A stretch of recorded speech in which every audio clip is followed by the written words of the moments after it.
Hey everyone, I was looking through on the internet here and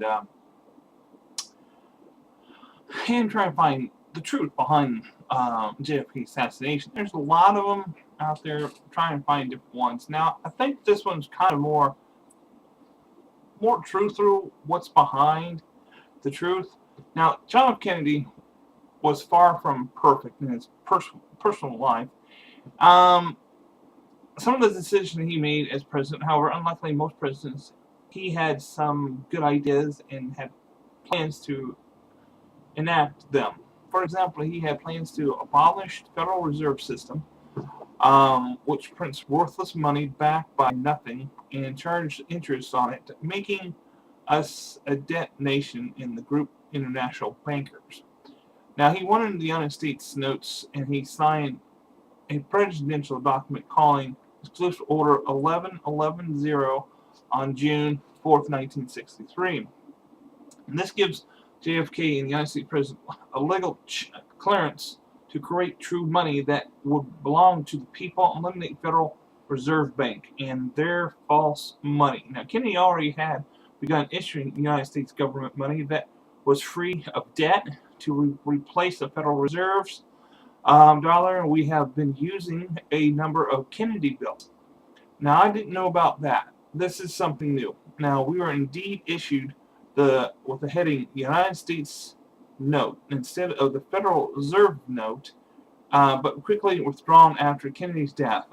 Records show that Kennedy issued $4 trillion of true money. It was clear that Kennedy was out to eliminate the criminal Federal Reserve System. Now, interesting to note that only one day after Kennedy's assassination, all the United States notes which Kennedy had issued were called out of circulation. Now, all the money that President Kennedy had created was destroyed, and not a word was said to American people. Now, Kennedy bill issued in 1963 with the United States note written on it, replacing the federal note. Now, in 1962, the Joint Chief of Staff presented Kennedy's Operation Northwoods. Operation Northwood would have had our own government inflicting terrorist attacks upon the United States and blaming our enemies. To justify war and political assassination, Kennedy rejected. He planned to abolish the CIA right to conduct covert operation, eventually dismantle it. Now, Kennedy said he would splinter the CIA into thousands of pieces. Kennedy intended to abolish the Federal Reserve Bank in rejection of Operation Northwoods. He planned to eliminate CIA covert operation, plant the seed of CIA assassinations of him. Now, Lee Harvey Oswald, we all know, was linked to virtually every group that he had reason to want Kennedy dead. Now, in the years before death, as a Marine, Oswald worked as a radar operator on the U-2 spy plane bases. Now, after leaving the Marines, defected to the Soviet Union while Russia had married the niece of the KGB colonel, and he lived in a relative luxury, luckily exchanged false or already outdated information on the U-2 that passes the Russian. Oswald apparently pretended to be a traitor of American while actually working for the CIA on returning to U.S. Now, Oswald propaganda for Castro, Cuba, out of New Orleans, building a share with CIA and FBI agents trying to overthrow Castro, named as Guy Bannister. Delphine Roberts, who worked with Bannister, said that Mr. Boss met with Lee Harvey Oswald on September 1963, and this story was supported by her daughter, who met Oswald during the period. Now, Oswald also delivered the pro-Castro leaflets in New Orleans in 1963, and addressing of CIA contact Bannister stamp on them. Now, everybody knows it's beyond the strange how someone who is so clearly connected to the CIA would just happened to get the job working at one of the sniping points in Dallas, by which the president's open car motorcade would just happen to be passed a few weeks after he started working there. Oswald was set up to be the fall guy on November 22nd, 1963, at the book depository, now which is no longer there now. I understand the news. Around 12:15, Secretary Carolyn and Arnold saw Oswald on the second floor snack room, where she said he went for a Coke. He was sitting in the booth alone, and usual appears to be having lunch. She justified, "I didn't speak to him, but I recognized him clearly. I remember it was 12:15 or later. It could have been 12:25, 5 minutes before the assassination." Now, she said, "I don't exactly remember at the time. At the same time, Bonnie Ray Williams was on the 6th floor until 12:20, and saw nobody. Down the street, Arnold Rollins saw two men in the 6th floor window, presumably after Bonnie Ray Williams finished his lunch, and left." Now,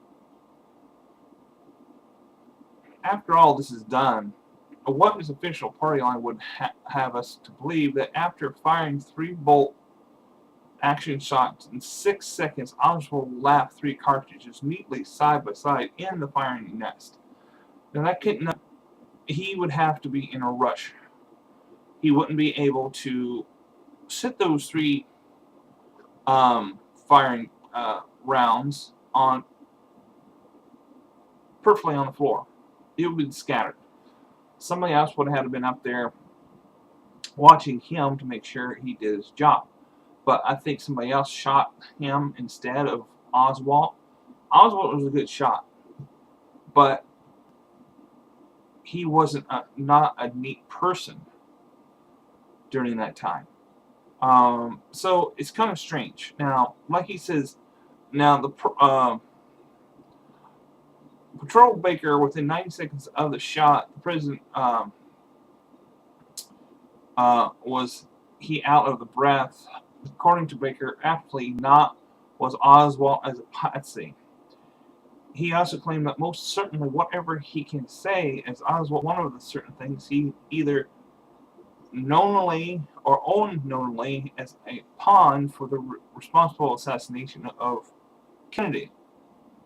Now, the Baker did go through, talk to his boss, Oswald's boss, and he did see Oswald sitting in the lunchroom. And just 5 minutes later, Kennedy was shot. So he would be out of breath running up the very top floor and come all the way down. Now, he couldn't do that. Of course, he was physical fit, but he would be still sweating, racing down, putting guns away and stuff. Now, Jack Ruby Oswald assassination has been stalking Oswald from the time immediately following the assassination. The moment he was shot him, Philip Willis took a series of 12 photos, Daily Plaza, where Kennedy was shot in the minutes before, after an assassination. Now, Mr. Willis' photo testimony before the Warren Commission appeared that the Warren Commission reported he was not questioned about the 8th photo, a shot from the book depository entered shortly after the assassination. Now, Willis later pointed out one of the men in the photo looks so much like Jack Ruby. Oswald soon be the assassination, the pitfall. FBI agent questioned Wallace, agreed with him that the man bear powerful resemblance of Ruby. When Wallace mentioned commission, no interest, it was shown. Now, the photo was published in a Warren, and considerably part of Ruby look-alike face has been cropped away. Now, so far during these times, Johnson's being sworn in as the new president of the United States. That Mrs. Kennedy was grieving and stuff at the time, and somebody would had to declare presidency, and that way they know what to do with the president of the United States, John F. Kennedy. So later on, immediately following JFK assassination in Dallas, government agent fanned out throughout the crowds, frustrated through all the films that were being taken. Kennedy Morkey. Exception one was Abraham Zapruder home film movie. Now, this film was produced by Time magazine. Time magazine promptly alerted the key conspiracies. Now, there were 3 people caught. They called them the 3 tramps. Rolla in the front, Sturgis and Hunt in the rear, and show all 3. Now, did you know during the time these 3 men? Now, Sturgis was a tramp in 1963, and he worked as a burglar in 1973 for Nixon, as a burglar for Nixon. Now, Hunt, as a tramp in 1963, same thing. Nixon, he worked for Nixon's burglar, as a burglar in 1973. Now, these 2 men were undercover at the time when the shooting. But it's just weird why 2 separate reasons of why these 2, knowing what's going on, they're doing it again, covering up something. These 2 must have covered up something back then with Kennedy. They were working with Kennedy at the time.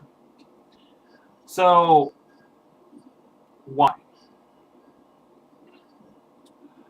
But E. Howard and Frank Sturgis, respectively, who both worked for the CIA, and the 3rd tramp is often referred as a roll, and bullseye as the Martin Luther King assassination suspect circulated by the police as King was killed. Now, James Earl Ray would later claim he was set up by Roll. Now, it's quite strange. Some of these are just why. So, what do you think? Any more? The United States government still trying to find the truth, or trying to hide the truth, like it's saying here, but who knows? What do you think? Tell me. Talk to you later. Bye now.